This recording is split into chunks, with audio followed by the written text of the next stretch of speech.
जी वजहाद, आपको न आवाज आ रही है?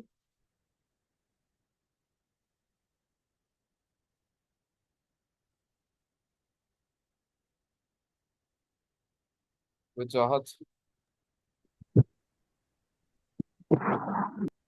जी sir.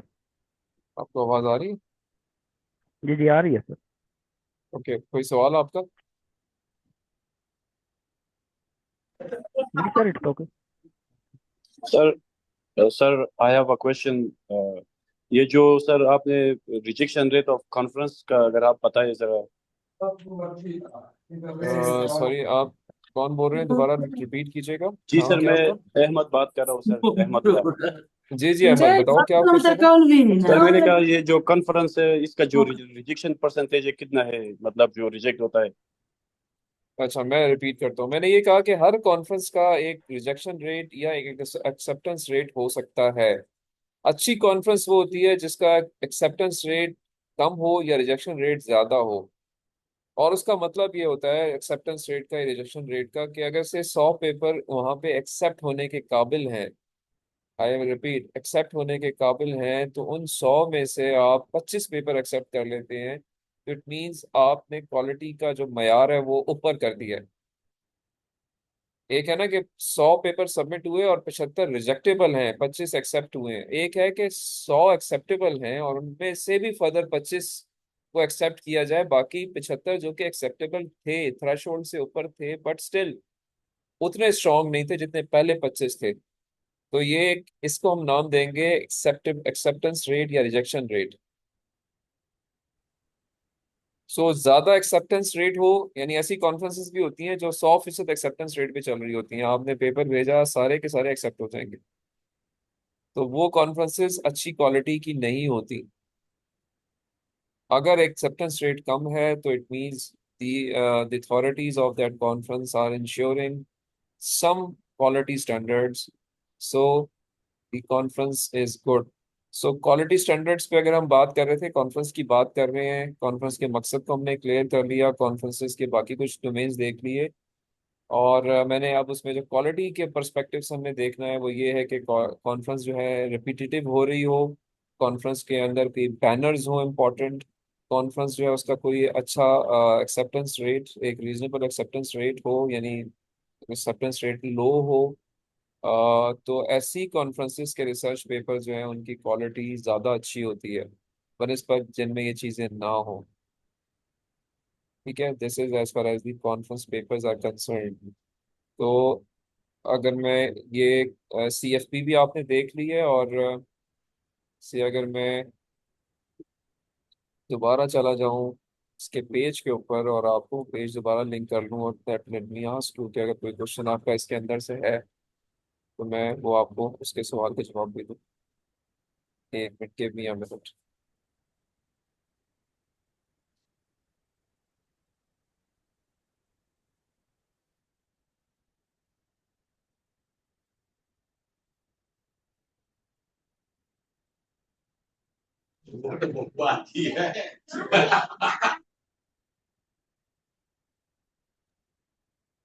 Let me share that page again. I hope it is now visible. This is again the same web page जो कि आपको आजकल हर कॉन्फ्रेंस का नजर आएगा।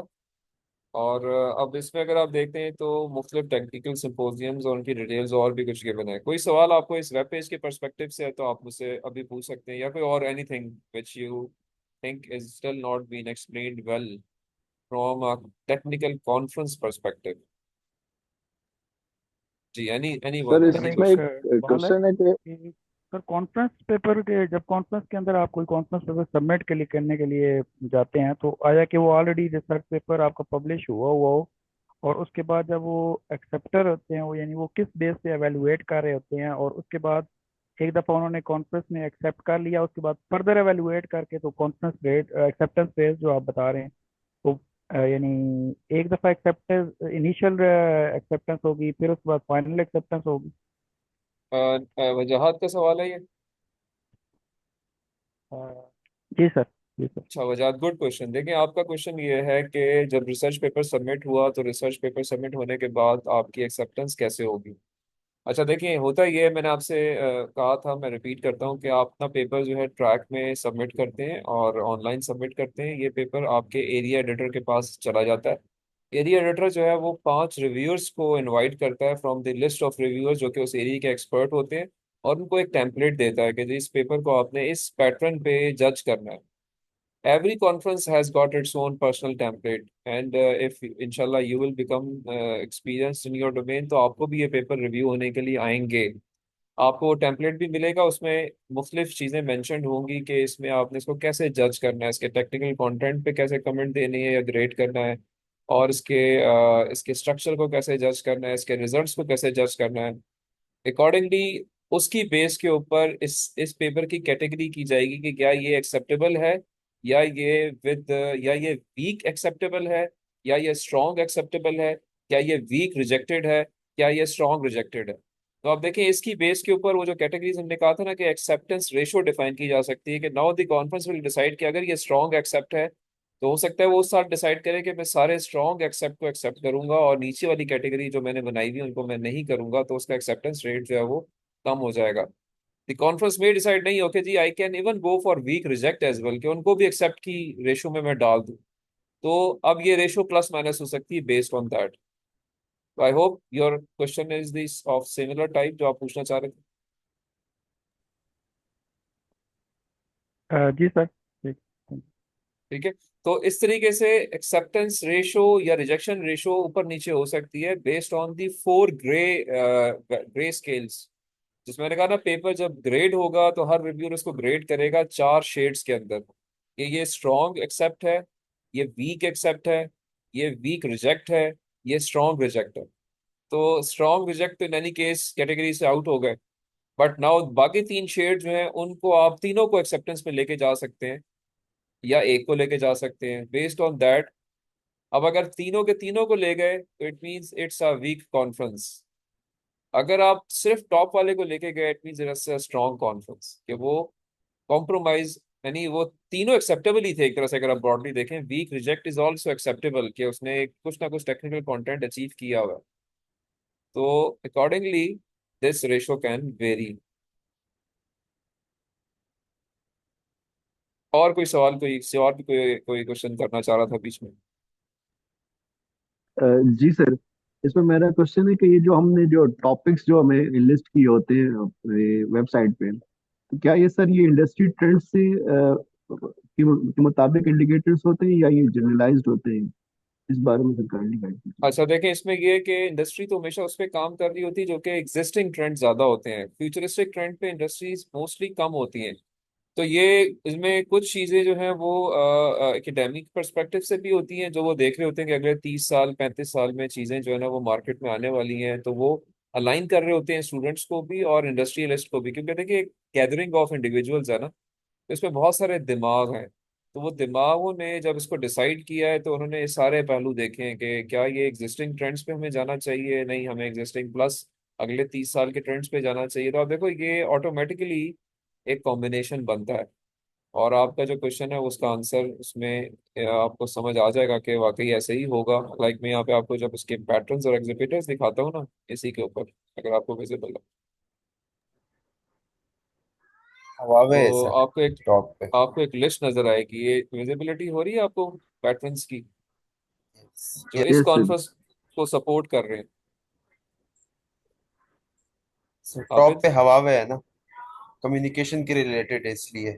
हाँ, अब देखें इसमें आपको नजर आएगा, इसमें साउथ अफ्रीका का कोई नेशनल कन्वेंशन ब्यूरो भी है, हुआवे भी है, फिर ZTE का आपने नाम सुना होगा जो आप ये इंटरनेट कनेक्शन के परस्पेक्टिव से देखते हैं। इसके अलावा कुछ कॉलकॉम, अगेन डिजिटल कम्युनिकेशन का एक बहुत बड़ा नाम है, बिटको है, और कुछ और नाम इसमें टेलकॉम है, स्प्रिंजर है, मैथवर्क्स जो मैटलैब का जो सेंट्रल। इसमें इंडस्ट्रियलिस्ट भी हैं, इसमें डेवलपर्स भी हैं, और इसके अलावा एकेडमिशियंस भी होंगे। तो आपको हर कॉन्फ्रेंस में ये लोग नजर आएंगे, और ये इसी पर्सपेक्टिव से आते हैं कि ये अपनी प्रोडक्ट्स को वहाँ डिस्प्ले भी करते हैं, प्रमोट भी करते हैं, और अकॉर्डिंगली लोगों की बातों को भी सुनते हैं, और अपने इनका एक जो एक विंग होता है जिसमें इन्होंने फ्यूचरिस्टिक प्रोडक्ट्स बनानी होती हैं, वो इन कॉन्फ्रेंसेस को अटेंड करता है इसी हवाले से कि जी हमने अगर इस तरफ आगे जाना है अगले 30 साल में तो ये लोग क्या कर रहे हैं। तो जो एक किसी का क्वेश्चन शुरू में था ना कि इंडस्ट्री एकेडेमिया लिंकेजेस के परस्पेक्टिव से ये कॉन्फ्रेंसेस ज़्यादा इफेक्टिव होती हैं इन कंपैरिजन टू जर्नल्स, क्योंकि जर्नल्स में हम देखेंगे कि वहाँ पे एज सच इस तरह की कोई इंटरेक्शन एक्टिविटी विजिबल नेचर की नहीं है। वहाँ पे पैसिवली जरूर चीज़ें कुछ ना कुछ आपस में कोलैबोरेट होती होंगी, बट इंटरेक्टिवली कहें या एक्टिवली कोई इन्वॉल्वमेंट इंडस्ट्री की विद एकेडेमिया नहीं होती। यहाँ पे लोग फेस टू फेस मुलाकात करते हैं तो चीज़ें सामने नजर आती हैं। हाँ जी, आई होप आबिद आपका क्वेश्चन आंसर हो गया। Yes sir, thank you very much. Okay जी, so any other question from the technical conferences perspective. देखें, ये है एक फॉर्मल टेक्निकल कॉन्फ्रेंस। अब आपको बहुत सारी, अब ये कैटेगरीज यानी स्केल जो है 0 से 1 तक वेरी कर सकता है। आपको ऐसी कॉन्फ्रेंसेस में नजर आएंगी जो कि बहुत लो कैटेगरी की होंगी, बहुत ही इनफॉर्मल होंगी, लोकल लेवल पे कंडक्ट होंगी, उनके भी पेपर पब्लिश होंगे, उनके पेपर भी अवेलेबल होंगे। और एक बहुत हाई क्वालिटी की वन कैटेगरी की कॉन्फ्रेंस भी नजर आएगी जो कि बहुत फॉर्मल होगी, बहुत स्ट्रॉन्ग रिव्यू प्रोसेस से गुजरेगी, और बहुत टेक्निकल कंटेंट को एक्सेप्ट करेगी, और अकॉर्डिंगली बहुत ही सिलेक्टेड लोग वहाँ पे जमा होंगे। तो ये एक रेंज है जिसमें आपको टेक्निकल कॉन्फ्रेंस के पेपर आप सबमिट भी कर सकते हैं, और आपको पब्लिश पेपर्स भी जो आप पढ़ेंगे वो इन सब के अंदर से नजर आएंगे। मेरा और आपका काम ये होना चाहिए कि हम वो टेक्निकल कॉन्फ्रेंसेस को फोकस करें जो कि एटलीस्ट इस क्वालिटी स्केल पे अपर साइड पे हैं, यानी ज्यादा फॉर्मल हैं, ज्यादा रिजेक्शन रेट के साथ हैं, अच्छे बैनर के साथ हैं, रेपिटेटिव हैं, और रेफर्ड हैं। किसी ने मुझे कहा है कि किसी सीनियर लोगों ने जो कि एरिया में काम कर रहे हैं कि जी ये 4 5 6 कॉन्फ्रेंसेज जो हैं, इनको आप फोकस करें तो आपको ज्यादा अच्छे रिसर्च पेपर्स पढ़ने को मिलेंगे, या आप खुद पब्लिश कर सकते हैं तो आपकी रेपो अच्छी स्टैब्लिश होगी। I show you some conferences जो कि आप आज रिसर्च पेपर सबमिट करें, विद इन एन आवर आपका वो पेपर एक्सेप्ट हो जाएगा। और जब वो एक्सेप्ट हो जाएगा तो ऐसा पेपर पब्लिश भी होगा। जब पब्लिश होगा तो कल को मैं और आप जब खोलने बैठेंगे तो हमें ऐसे पेपर सबसे पहले नजर भी आएंगे, क्योंकि ये कॉन्फ्रेंसेस पे ये कोशिश करती हैं कि ये चीज़ ज़्यादा लोगों को विजिबल हो ज़्यादा, तो इनका एक्सेस ऑनलाइन सोर्सेज पे थोड़ा ज़्यादा होता है, या वो खर्चा ज़्यादा करते हैं वहाँ पे, ताकि लोगों को उनके बारे में पता चले, क्योंकि वो चीप सोर्सेज वाली कॉन्फ्रेंसेस हैं। तो वो जनरली फेक कॉन्फ्रेंसेस होती हैं, उनको हमें अवॉइड करना चाहिए। मैं आपको एक यहाँ पे एक यानी ये मैंने आपको टॉप नॉच या कहें कि 0 से 1 के स्केल पे 1 वाली कॉन्फ्रेंस दिखाई है। अब मैं आपको 0 वाली कॉन्फ्रेंस भी दिखाता हूँ, और थोड़ा आपको मैं ये मौका दूंगा कि आप जज करें कि ऐसी चीज़ों को हमने अवॉइड करना है। अभी हम प्योरली सिर्फ कॉन्फ्रेंस की बात कर रहे हैं, जर्नल्स में मैं बाद में आऊंगा। तो let me show you that 0 category conference, one of that मेरे साथ की बेताशा है।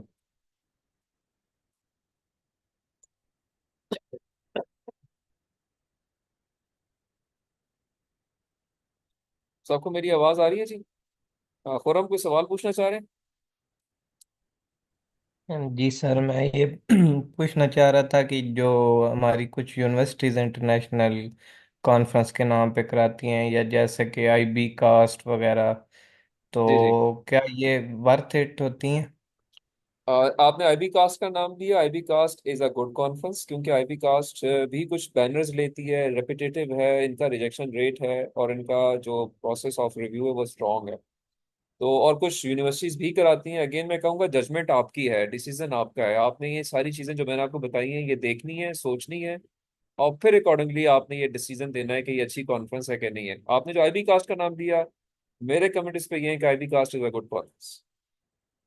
और मैं एक और कमेंट भी दूंगा कि हमारी बहुत सारी लोकल कॉन्फ्रेंसेज जो यूनिवर्सिटीज में होती हैं, नस्ट में होती है, लाहौर यूनिवर्सिटी में होती है, लम्स में होती है, यूईटीज में होती हैं, they are much much better than many international conferences जो कि दुनिया में हो रही हैं। चाइना में, अमेरिका में, यूएसए में, आपका यूरोप के अंदर बहुत सारी ऐसी टेक्निकल कॉन्फ्रेंसेज हैं जिनकी क्वालिटी बहुत लो है। उनका एम ज़्यादा पैसा जमा करना होता है बनस्पत किसी और मकसद के। हमारी जो कॉन्फ्रेंसेज हैं इनमें ज़्यादा बड़ा एम लोगों का होता है कि टेक्निकल कंटेंट अच्छा हो। तो ये मोस्ट ऑफ द टाइम बहुत अच्छी टेक्निकल कॉन्फ्रेंसेज होती हैं। और मोस्टली आपको नजर आएगा कि हमारी बहुत जो मैक्सिमम कॉन्फ्रेंसेज नेशनल हैं वो हैं, नेशनल हो या रही हैं, इंटरनेशनल कॉन्फ्रेंसेज होती हैं, बट वो किसी न किसी बैनर के नीचे हो रही होंगी, या मोस्टली IEEE की कॉन्फ्रेंसेज का नाम लिखा नजर आएगा आपको। ठीक है, लाइक अभी एक कॉन्फ्रेंस नस्ट में हो रही है, 2 हो रही है बल्कि, एक international conference on digital transformation के नाम से है, ये CAE रिसालपुर में हो रही है, एक नस्ट EME के अंदर हो रही है, एक राई के नाम से, अगेन वो भी IEEE के बैनर के तहत हो रही है। तो ये अच्छी कॉन्फ्रेंसेज हैं। इस तरह UETs में भी इस तरह की कॉन्फ्रेंसेज हो रही हैं बहुत सारी, इस साथ की आप सर्च कर सकते हैं, एक्सप्लोर कर सकते हैं। अच्छा, मैं आपको एक पेज दिखाता हूँ। आई होप मैंने आंसर आपके सवाल का कर दिया। मैं अब आपको ये एक पेज शेयर कर रहा हूँ। आई होप ये विजिबल होगा आपको। Now this conference, this there are series of conferences जो कि ये सेरप के नाम से एग्जिस्ट करती है। ये एक प्लेटफॉर्म है। आप देखें यहाँ पे आपको नजर आएगा इसके फ्रंट पेज पे कि ये एक समंदर है कॉन्फ्रेंसेस का जो कि ये हर वक्त करा रहे हैं। क्या ये विजिबल है आप सबको? Yes sir. अच्छा, इधर अगर आप देखना शुरू करें तो ये जापान से लेके अमेरिका तक हर मुल्क के हर शहर में ऑलमोस्ट इनकी डेली बेसिस पे कोई सैकड़ों नहीं तो बीसियों कॉन्फ्रेंसेज हो रही हैं। अब आप देखें इसमें टॉप के ऊपर अक्टूबर की डेट्स लिखी हुई हैं, और आप इसको स्क्रॉल करना शुरू करें अगर नीचे तक,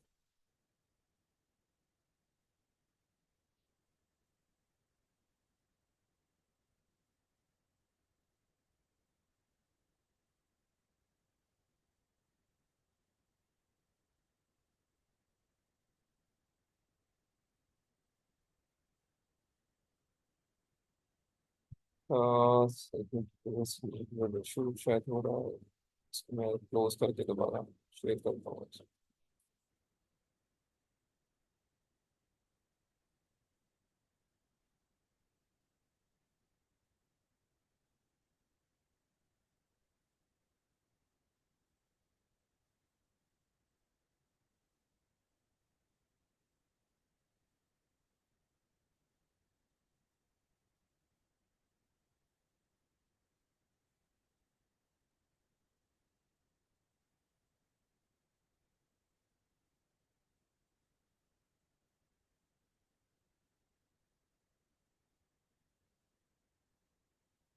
चलिए, I hope now it's visible again. चलिए, अब ये एक ऑर्गेनाइजेशन है जो कि कॉन्फ्रेंसेस करा रही है, और मैं इसको से इसकी कॉन्फ्रेंसेस को खोल लेता हूँ। उन्होंने बड़ी कोई अट्रैक्टिव सी पिक्चर्स लगाई हुई हैं जिसे देख के बहुत सारे मासूम लोग जो हैं वो समझते हैं कि कोई बहुत अच्छी कॉन्फ्रेंसेस देखें। अब ये मैं इसको स्क्रॉल कर रहा हूँ। मेलबर्न ऑस्ट्रिया, ऑस्ट्रेलिया से शुरू होते हैं, कनाडा, इंडोनेशिया, हांगकांग, ये मैं इसको स्क्रॉल करता जा रहा हूँ। Philippines, Turkey, Spain, UK, USA, you name the conference, you name the topic, and it is you will find out it here। से मैं आपसे आपके एरिया की कोई कीवर्ड पूछता हूँ कि जी मैं इस एरिया में काम कर रहा हूँ, लेट मी आस्क, आपसे ही पूछते हैं और उसमें हम उस कॉन्फ्रेंस को ढूंढने की कोशिश करते हैं। हाँ। हाँ जी, कोई नाम बताएं जी आप में से। कोई अपना एरिया सिर्फ बताएगा जी, इस एरिया में मैंने कॉन्फ्रेंस जो है ना वो उसमें पेपर सबमिट करना है या पेपर पढ़ने हैं। Sir agentic AI.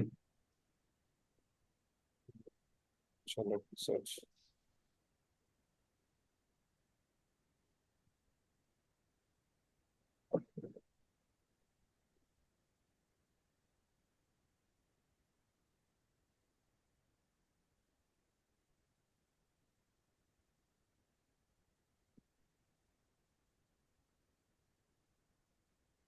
अच्छा, अब ये वेब पेज इसका क्रैश कर रहा है।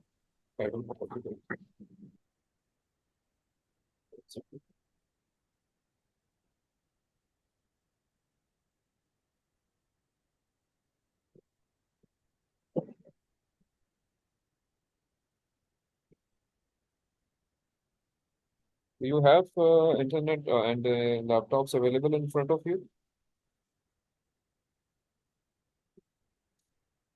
आप भी खोल सकते हैं अपने पास।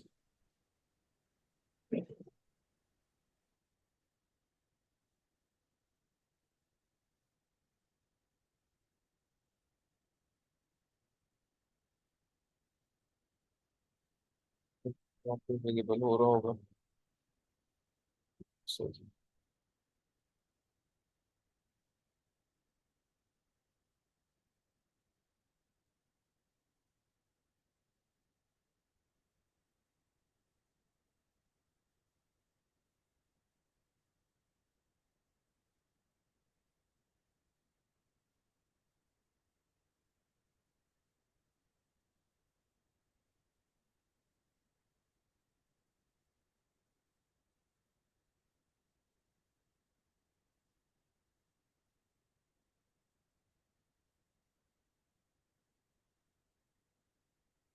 आपने वेब पेज अपने उस पे खोला हुआ है सिस्टम्स पे, या नहीं खोला हुआ ये वाला जो मैंने आपसे लिंक शेयर किया अभी जो मैं दिखा रहा था?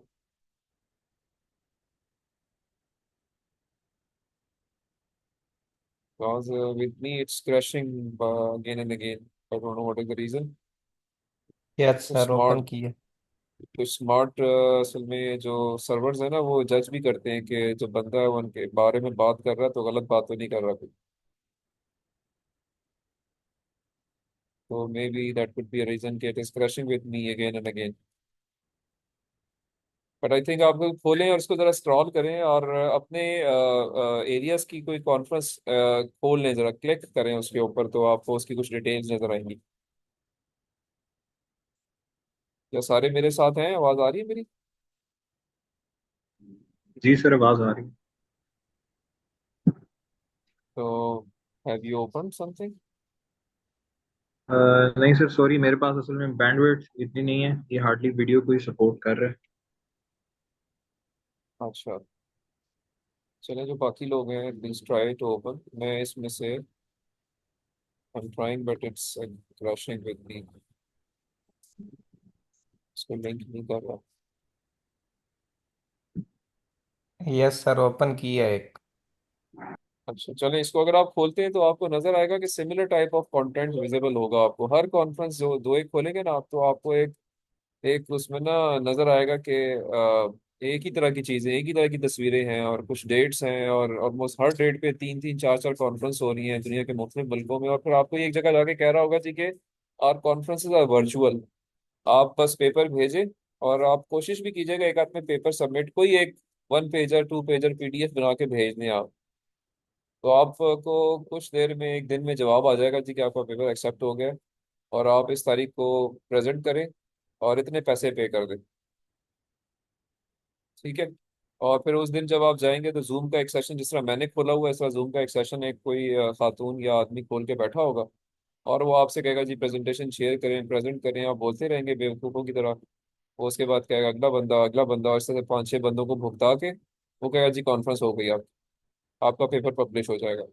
और फिर एक दो बंदे बिठा के वो आपकी डॉक्यूमेंट की पीडीएफ बनाएगा और एक प्रोसीडिंग बना के एक महीने में पब्लिश कर देगा और आपसे लिंक शेयर कर लेगा जी कि पेपर आपका पब्लिश हो गया है और ये जा वो जा। बात समझ रहे? बात यस सर। समझ रहे हैं कि नहीं समझ रहे मेरी? ठीक है। सर तो बिल्कुल। ऐसा हो सकता है सर ना, ये आजकल के डिजिटल दौर में कोई मुश्किल तो नहीं है ना ये काम करना? सर ऐसा हो सकता है ना? लेकिन ये कि ये इसकी क्वालिटी आप इमेजिन कर सकते हैं कि ऐसी चीज़ों की क्या क्वालिटी होगी। और ये रिसर्च पेपर ऑनलाइन भी आ जाएंगे और आज आप और मैं जो आज नए रिसर्चर हैं वो खोल के ऐसे पेपर्स को पढ़ना भी शुरू हो जाएंगे। क्योंकि हमें तो बस लगेगा कि जी ये रिसर्च पेपर है, कॉन्फ्रेंस का पेपर है, पढ़ लो। और उसकी बेस पे मैं अपना एक होमवर्क शुरू कर दूंगा कि जी मैंने क्या करना। लेकिन जब बुनियाद ही गलत है तो बिल्डिंग तो कुछ दिनों में गिर जाएगी। लेकिन ये कि टाइम बहुत ज़ाया करेगी मेरा आपका। टाइम कैसे बचेगा कि अगर मैं पहले दिन से डिसाइड करूं कि मैंने क्या पढ़ना है और कहाँ से पढ़ना है और कौन से कॉन्फ्रेंस, एटलीस्ट कॉन्फ्रेंस पेपर कौन से पढ़ने हैं।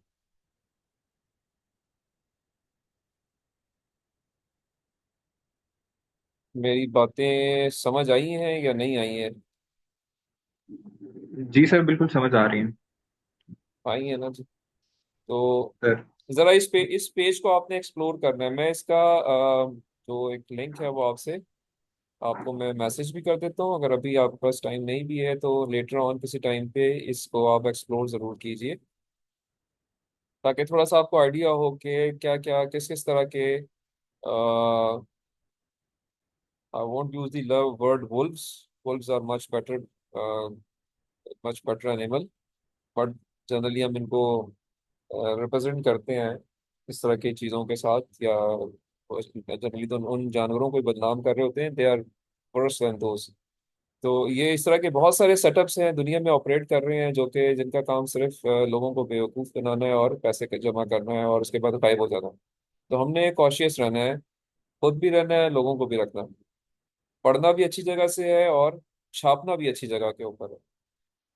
ऑल्दो इसमें डेफिनेटली इसमें मेहनत लगती है, बट पता होना चाहिए और अकॉर्डिंगली अच्छी रेपो स्टैब्लिश करनी चाहिए हमें। ठीक है जी। सो आई होप ये कॉन्फ्रेंसेस के बारे में एक अच्छी इंफॉर्मेशन आज आपको मिल गई है। Yes sir. काफी सारे लोग जो हैं वो मेरे ख्याल में अब सेशन छोड़ के चले गए हैं बेचारे, या तो किसी क्लास में हैं या बोर हो गए। सर तो ये statistically speaking 1 in 4 research paper अगर आप 4 लिखें तो एक आपका सिलेक्ट हो जाएगा। नहीं देखो, ये अब आप एक डिफरेंट बात कर रहे हो कि आप लिखो और सेलेक्ट हो जाएगा। मैं उस पर भी नहीं गया हूँ। मैंने तो कहा है कि आपने जहाँ से पढ़ना है वो किस बुनियाद पे पढ़ना है, और जहां आपने सबमिट करना है किस बुनियाद पे सबमिट करना है। अब एक्सेप्टेंस रिजेक्शन आपके पेपर की कैसे होगी, वो ये सीधा इस तरह का डिसीजन नहीं किया जा सकता, या ये नहीं कहा जा सकता कि आप 4 पेपर लिखेंगे तो उनमें से एक पेपर एक्सेप्ट हो जाएगा। नहीं, मैं ये कहूंगा कि एक पेपर भी लिखे अगर आप और उस पर एफर्ट की हो आपने अच्छी, तो वो एक्सेप्ट होगा। लेकिन वो एफर्ट ठीक होनी चाहिए, उसका टेक्निकल कंटेंट अच्छा होना चाहिए, उसका लिटरेचर रिव्यू अच्छा होना चाहिए, उसका होमवर्क अच्छा होना चाहिए, उसका उसका जो बैकग्राउंड वर्क है वो स्ट्रांग होना चाहिए, उसके रिजल्ट्स अच्छे होने चाहिए, उसका कंपैरेटिव एनालिसिस स्ट्रांग होना चाहिए। तो पेपर इटसेल्फ अगर अच्छा है तो वो एक्सेप्ट होगा। ये जरूरी नहीं कि आप 4 लिखेंगे। मैं तो ये वो एक और पराई से बात हुई है कि जब पेपर सबमिट होते हैं, हजारों सबमिट होते हैं, तो उनमें से लोग जो एक्सेप्टेबिलिटी वाले पेपर वो ऑर्गेनाइजेशन एक्सेप्ट करती है, वो उसके कुछ क्राइटेरियाज होते हैं जिनके बुनियाद पर एक्सेप्ट करती है। तो अगर आप अपर क्राइटेरिया में आते हैं तो आप एक्सेप्ट होंगे। बहुत सारे लोग अच्छे पेपर नहीं लिखते तो वो रिजेक्ट हो जाएंगे। एक ये है कि ऐसी कॉन्फ्रेंस हो कि चाहे लोगों ने अच्छा लिखा है चाहे बुरा लिखा है, वो हर एक को एक्सेप्ट कर ले। तो ये तो मैंने बात ही डिफरेंट पर्सपेक्टिव से की। आपका पर्सपेक्टिव अभी कुछ और है जो आप बात कर रहे हो। ये दोनों मैच नहीं कर रहे, ठीक है। मिस पर आपने सवाल किया था। जी सर बिल्कुल, मैं वैसे it was on the lighter note sir. हाँ नहीं तो वो ये मतलब ये एनालिसिस जो आपकी है ना वो ठीक नहीं है। 4 में से 1 कोई जरूरी नहीं है। 4 में 4 के 4 रिजेक्ट हो सकते हैं अगर अच्छे ना लिखे हो, और 4 के 4 एक्सेप्ट हो सकते हैं अगर अच्छे लिखे हो। तो ये वो नहीं है, वो बात उससे रिलेट नहीं हो रही। एनी अदर क्वेश्चन जी, किसी का सवाल? सर मेरा एक सवाल है, लेकिन ये कॉन्फ्रेंस पेपर से रिलेटेड नहीं है। It is more related to the research idea. जी जी पूछें। अच्छा चलें ऐसा करते हैं, अभी मैं आज लेक्चर इतना ही रखता हूँ जितना है। हमने कॉन्फ्रेंस पेपर्स के बारे में बात की है, उनके सर क्वालिटी क्राइटेरिया के बारे में बात की है, और उनके अच्छे बुरे होने के बारे में बात की है। अब हम सर यहाँ पे क्लोज करते हैं। नेक्स्ट क्लास में इंशाल्लाह will talk on the journal papers, और कुछ और बातों पे भी हम फोकस करेंगे। अब आपका कोई सवाल भी किसी भी पर्सपेक्टिव से है, पिछले लेक्चर्स में से या आज के लेक्चर में से, या कोई और बात आप करना चाहते हैं, तो आप पूछ सकते हैं। जी पूछिए। सर सवाल मेरा ये था, मैं सर बेसिकली काम करना चाह रहा हूँ जनरेटिव एआई, और जनरेटिव एआई में आगे एजेंटिक एआई और रैग वाली साइड पे रिट्रीवल ऑगमेंटेड जनरेशन। और सर इसमें basically I am trying to work on agentic AI workflows for psychological disorders. मैंने सर इसके ऊपर कुछ काम किया है, और जो पेपर्स मैंने सिलेक्ट किए थे वो सर आई ट्रिपल ई से और आरसेव ARXIV, इन रिपोजिटरीज से सर मैंने अपने पेपर्स सिलेक्ट किए हैं।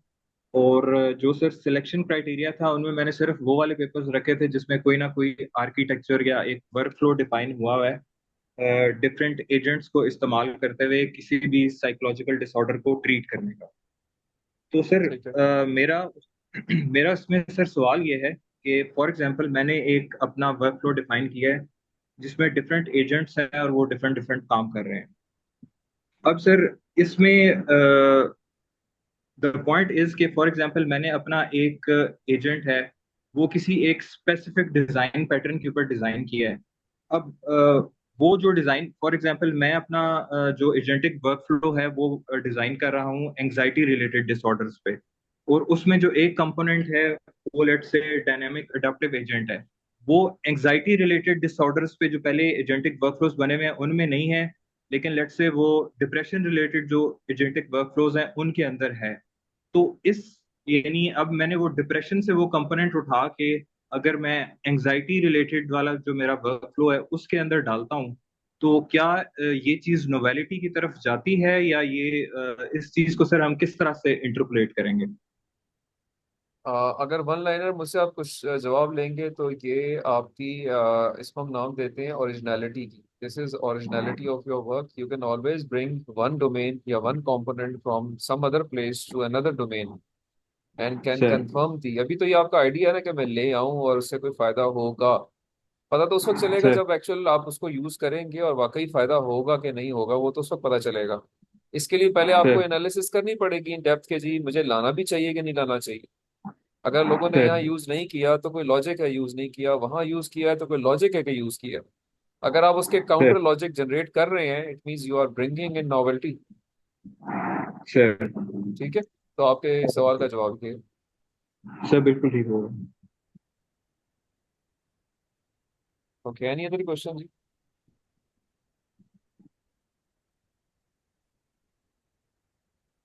No question?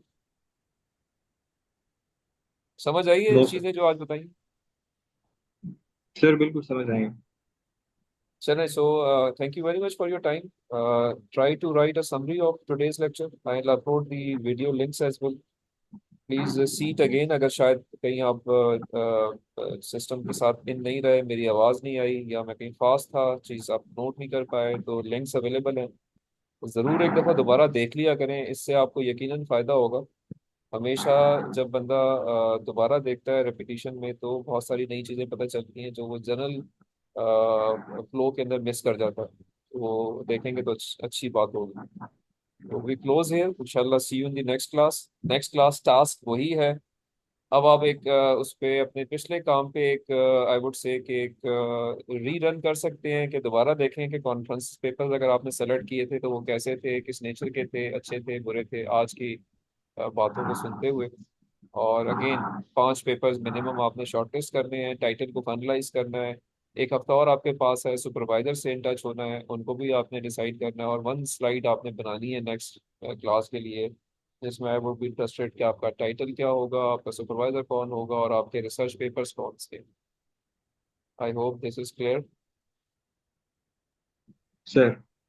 चलिए जी, so thank you very much, see you in the next class. कोई किसी किस्म का डाउट प्रॉब्लम अभी भी हो, you can always call me, you can always WhatsApp me, you can always email. Right sir. Thank you very much. पिछली class का जो समरी है काइंडली वो अर्शद साहब से शेयर कर लीजिए, वो मुझे एक जिप फोल्डर शेयर करेंगे, और आज की समरीज को भी अगली क्लास से पहले पहले अरशद साहब से शेयर कर लीजिएगा जो आपके क्लास सीआर हैं, और वो अकॉर्डिंगली फिर मुझे एक जिप फोल्डर दे देंगे ताकि चीज़ें मैनेजेबल रहें।